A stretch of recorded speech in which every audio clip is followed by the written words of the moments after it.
Hello and welcome to Making Choices, a webinar with Tamara Lechner from Aha Moments. I am Tamara and I'm a happiness expert. I work in the field of positive psychology, and a big part of that is learning to hear and trust your inner voice. So let's talk about what we're going to learn today. Today, we are going to discuss why we have trouble making choices, and then we're going to touch on how we can make better choices. So, just two simple things: why we have trouble making them and how we can do a better job. So, here's the thing: when we were children, we knew how to make choices about what we liked and what we didn't like with ease. If somebody offered us something to eat, we knew immediately, without hesitation, if we liked it, if we wanted to try it, if it looked good, if it looked bad. So, what happens between, say, age 5 and age 25 when all of a sudden we start to hear, I don't know, I'm not sure, and actually, we don't know anymore what we like and what we don't like? In North America, we educate the ability to hear that inner voice of judgment right out of our children and especially our teenagers. So it starts, you see toddlers at play. They all run in one direction, they all go down the stairs, they all go on the slide, they all go on the trampoline. Nobody is hesitating, thinking, is this good for me? Is this the best thing that I should be doing right now? They just live with an ease of decision making and the joy of that simple ability to just know what's going to feel good is just part of being a child. Then we get to school. In school, we tell kids that they need to sit still. We tell them they need to color a certain way and they need to learn a certain thing.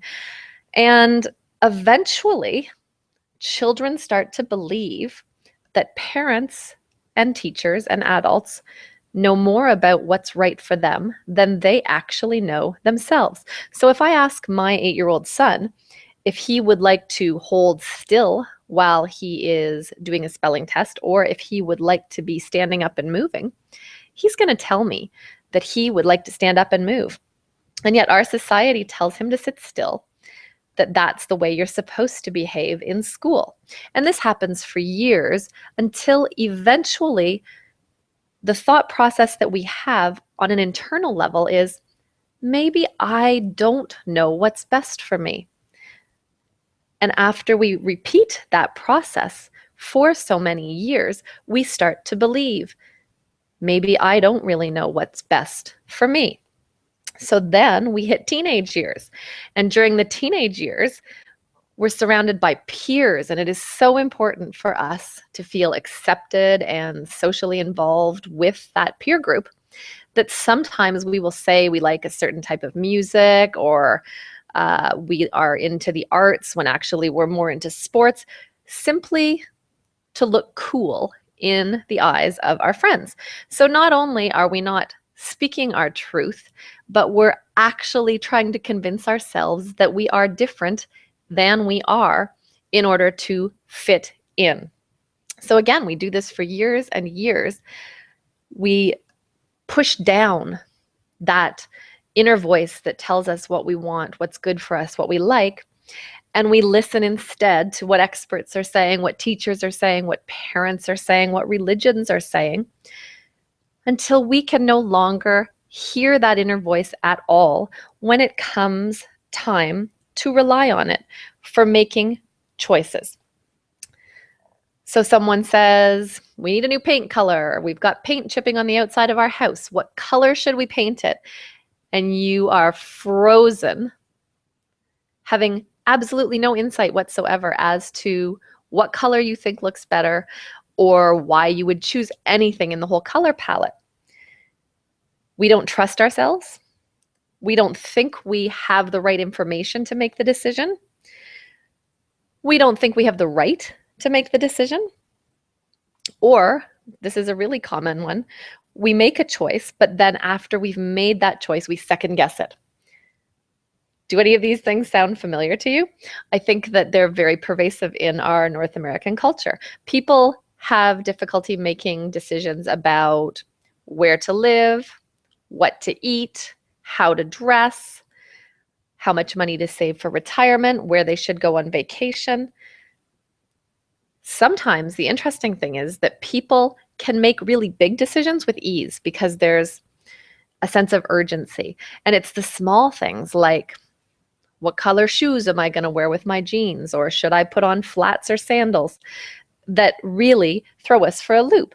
And once we get into that pattern of thinking that we aren't good at making decisions, that we can't make choices, it actually becomes a self-fulfilling prophecy.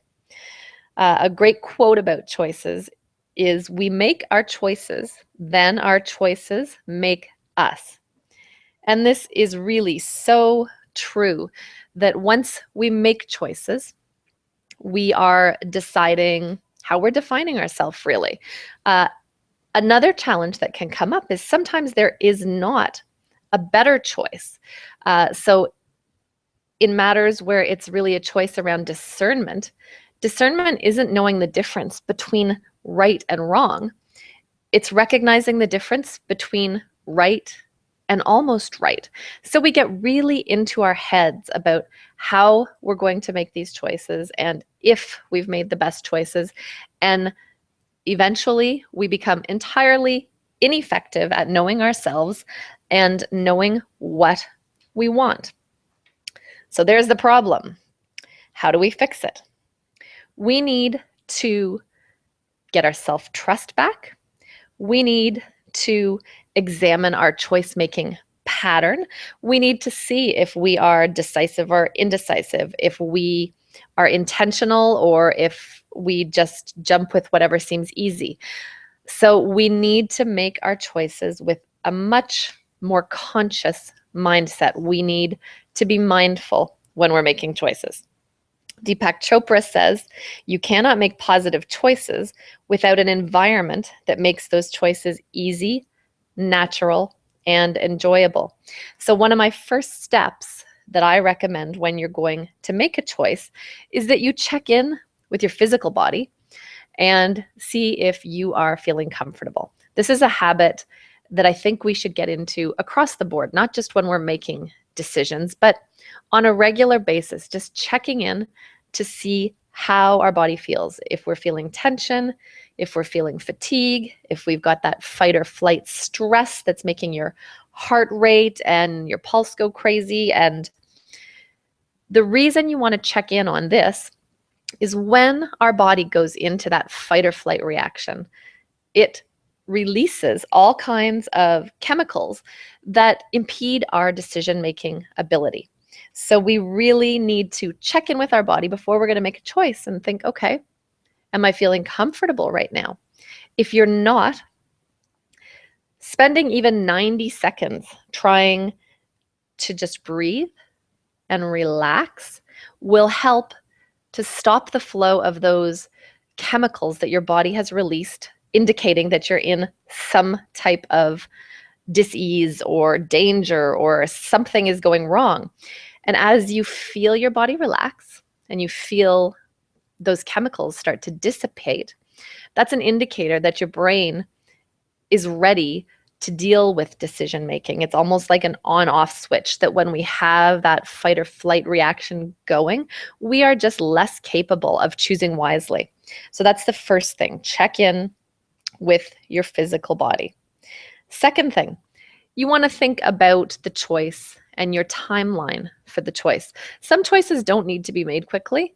Some things are really quick decisions, like you need to decide in traffic, am I going right or left? But other things, long-term things, you've got some time. So really think about what your timeline is. What would be a reasonable amount of time to make this decision? Then check and see if you have all the information that you need to make a choice. Sometimes we get stuck in deciding because we just don't know everything we need to know. And a great example of this would be, we were talking about installing a pool and we couldn't decide if it was more cost efficient to stay in our current house and have a pool installed, or if it would make more sense and perhaps be less stressful and less difficult on the family just to look for a new house that already had a pool. So I can think about that and choose what sounds right, but to make a really informed decision, I need to know how much it's going to cost, how long it's going to take, and what it's going to look like to put a pool in my current yard. And then I need to compare that with the cost of moving, the time of moving, and if I really want to do that. So gathering all of that information to make the choice should make it simpler. For some people, the more information you have, the more overwhelming the choice can be. But as Dr. Joyce Brothers says, trust your hunches. They're usually based on facts that are filed just below the conscious level. And I like to talk about this as slow logic versus quick logic. Slow logic is list making. So you're trying to decide which college you should go to, and you make a file on your computer that lists all of the scholarships you can get, how much it's going to cost, if they have your major, what the meal plan is like, what the success rate for getting a job after college looks like. So you've compiled a lot of data. The other type of choice making is listening to, these are your three choices, these are the three colleges you've gotten into. What's the first one that jumps to your mind that sounds like a really great choice? That would be your quick logic. The really interesting thing when they've studied slow and quick logic is you would think that doing the research and making the chart about which university is actually where you're going to come to your strongest decision. But in big things that matter in life, like where you're going to live, where you're going to go to school, what you want to do with the rest of your life, those choices are actually made more effectively when you go to that quick logic, which is the logic that is so fast that you don't even have time to sit and process it. It is the neurotransmitters in your brain that process about 11 million pieces of stimulus a day, and they're able to do that simultaneously. So you can be listening to my voice, having an itch, digesting your lunch, and at the same time drawing or coloring and looking out the window, seeing a bird. All of those systems are happening at the same time, but we're not really thinking about what's going on with those systems. That would be quick logic that's kind of underlying just your day-to-day processes. So if on top of that I throw in a think fast, which college do you want to go to, USC, UCLA, or UPenn, and you just listen to your body, whatever answer pops up first quite often is the best answer for you. Now, why is that? There's a lot of different hypotheses about why our quick logic is good. Some people would suggest that when you are using your quick logic, you are kind of tapped into the energetic ebb and flow of the universe. So when you are making your decisions based on this quick logic, that you are actually really touching that true self, that higher self, conversing with God if you believe in a God. The slow logic is great for making little choices like which toilet paper to buy. They've proven that we are much more effective when we use slow logic in those types of decisions. But for our purpose today, I want to talk more about the going with your gut, the learning to trust yourself, and that would involve the quick logic. So how do we turn up the volume on that inner voice that we have been suppressing since we went to kindergarten? We've learned to listen to everybody else. We've learned to put other people in front of us. We've learned basically to turn off or put a wet blanket over our inner voice. So we need to practice listening to it so that it becomes louder.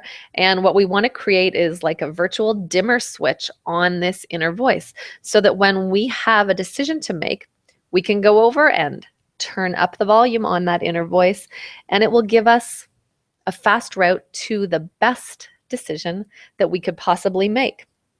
How do we do this? It starts by becoming a student of yourself. So, as I said before, we're going to listen to our body. We're going to practice listening to the signals that our body gives us.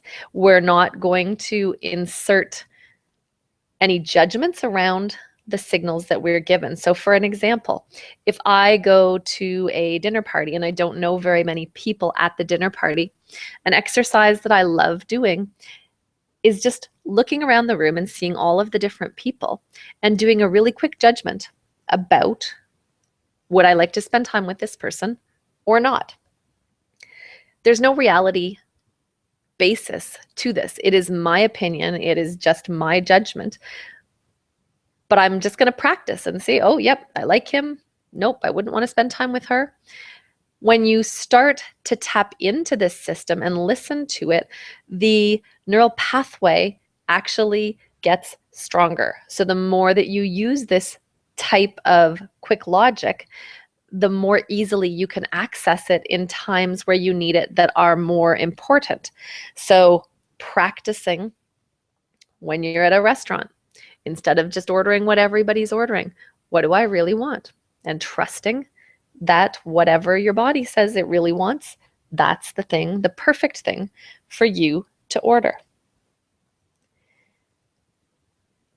When we get really clear on why we're making a choice, it also helps us to get to that end goal. And quite often, that clarity needs to come from this question: am I moving towards something that I want, or am I moving away from something I don't want? In the universe, it is always more powerful to move towards rather than move away. So an example of this might be if I'm in a relationship that doesn't feel very happy and supportive, I might decide that I want to move towards a relationship where I have someone who supports me and we have great conversations and we are equally motivated to do wonderful things in the world. That is a much more powerful way to leave a relationship than to say, I don't want to be with someone who makes me feel this way. Same thing. It's just kind of like looking at the cup, half full or half empty. And it is always more powerful to move towards what you want than away from what you don't want. Second thing, after you have clarified what your choices are, you need to make sure that when you are making your choice, there is an obvious decision that is moving towards. So this could come into play if you're choosing fabric for your couch. There's a really big wheel of colors that you could be choosing from. So you may look to the furniture that you already have and say, well, it needs to fall in this palette, otherwise we have to replace all of the furniture because nothing will match. So if I already have a gray couch and blue cushions, then I'm probably not going to choose an orange floral chair because it's going to be really hard to move that in with what I already have. So I'm not just looking for any chair. Now I've narrowed it down that I need a chair that matches my gray and my blue. So I've ruled out orange floral, and I've ruled out a whole section of the color wheel that doesn't match with my gray and my blue. So I'm making my choice. I'm narrowing that field. I'm getting a smaller target so that my choices don't seem so huge and overwhelming. So if there's any way that you can make your choices smaller, that would be helpful. Another great example of this is if you are moving to a new city after you've finished college and you have to pick where to go. There are a lot of cities in the world. So you want to do some work and narrow it down to some realistic choices about where you can afford to be, where there's jobs in your field, and where you feel like you have a social circle that's supportive. So you know immediately that you're no longer choosing from all the cities in the world. You're now choosing from cities that have your career, in proximity to your family that you can afford to live in.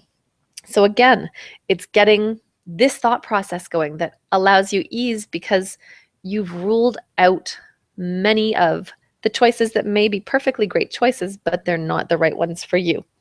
Now, here's something people can fall into a pattern of believing that what they are not choosing is judging it negatively in some way. So let me say that again. When I choose chocolate ice cream over vanilla ice cream, if I'm sitting beside someone who chose vanilla, I could fall into the pattern of believing that I've just judged her choice, that perhaps I might be offending her because she wanted vanilla, but I chose chocolate. Now, this kind of caretaking, first of all, is not going to be useful at all when you're trying to make choices. So you need to just drop the thought that judging something is bad. We make judgments all the time. And just because I choose chocolate doesn't mean that I hate vanilla. I actually really like vanilla. I just didn't choose it. Maybe I had vanilla yesterday. So getting comfortable that it's okay to make choices. It doesn't judge anyone. You're not offending anyone. It's not politically incorrect. So having that real confidence that choosing is the right thing to do will be very useful. So then we want to listen to your body's subtle cues. Your body is going to tell you that you like something or that you don't like something. You're going to have some type of feeling, maybe from your gut. Maybe it'll feel more like it's coming from your brain. But wherever that comes from, grab onto it, hold onto it, and settle with it. And this is the point to really not allow second guessing to happen. You want to go with, okay, that was my first thought. That's what I believe. Then that's what I'm going to do. After you get into the habit of trusting this first choice and practicing this way of living, choices are going to start to flow with a little more ease. You're not going to have that stress every time the process of making a choice happens. And you're going to just find a simpler way to really tap into who am I and what do I want. Now, if you're really having trouble, one thing that I recommend, I do it every day, is a meditation. And a meditation really is just a way for you to sit and listen and get in touch with your true self. So there's lots of different meditations out there. I certainly offer some on my website. I know that Chopra.com has some as well. And what these meditations are going to do is just allow you to take off the layers of ego. So all the things that we think we need to be for other people, and reconnect with who we really are at the source of our being. When you start to do that, and you start to really clearly remember and recognize who you are, choice making becomes easier, because when you know who you are, what you want is just like a beacon in the night. It just shines so brightly that you really can't miss it. After you've made a choice, I suggest that you ask yourself, why is this the perfect thing for me? And usually you'll start to get little answers about, oh yeah, well, chocolate was the right choice because everybody else wanted vanilla and the vanilla was running out. And I did have vanilla yesterday. So we start to gather the evidence to support our belief. When we do this, it makes us feel more confident about our choice. And again, it takes that fight or flight away and puts us at ease a little bit, which leads us to feel like we are effective decision makers.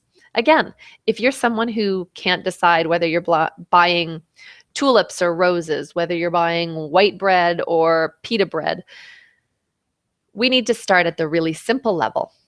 You need to celebrate with gratitude when you make a choice that is a good choice. So you need to really get in the practice of being a detective for good choices in your life. And when they happen, which they will on a regular basis, you need to acknowledge that you've made a good choice and celebrate yourself a little bit. And that might be just yay me internally, or it may be I need to make 4 decisions this week. And once I've done that, I get a reward. I'm going to have a pedicure. Whatever it is that will get you motivated to stop delaying the choice making. Being indecisive really is just a reminder that you don't know what you like, or you don't trust what you like, or you're scared to show other people what you like. And quite often that fear comes from a fear of being judged for what you choose and what you don't choose. So again, the quick tips: if you're unsure, wait. Remind yourself on a regular basis that you know yourself, that you are your best expert. Nobody else has these answers but you. And then practice listening to that physical reaction that you get. Deepak Chopra likes to say everything on the planet is a thumbs up or a thumbs down, a yum or a yuck. So as you're going through your day, just look at things around you and give it a yum or give it a yuck. Do I like that pillow on the cushion? Do I like that piece of art? What do I think about that lamp? Do I like the oak trees or do I prefer palm trees? And just get comfortable recognizing what you like. Then when it comes time to make a decision that really matters, you will have laid the foundation. You will have strengthened your neural pathways to the ability to make that connection. Your quick logic will be fired up and ready to go. And you will be making great decisions. I hope you enjoyed this webinar on choice making. If you loved it, I would love to hear why. And I would also like to hear how your choice making is working out for you. So you can find me on Twitter, you can find me on Facebook, or you can email me, tamara@ahamomentsforyou.com. I hope you make choices with ease, and I hope you have a beautiful day.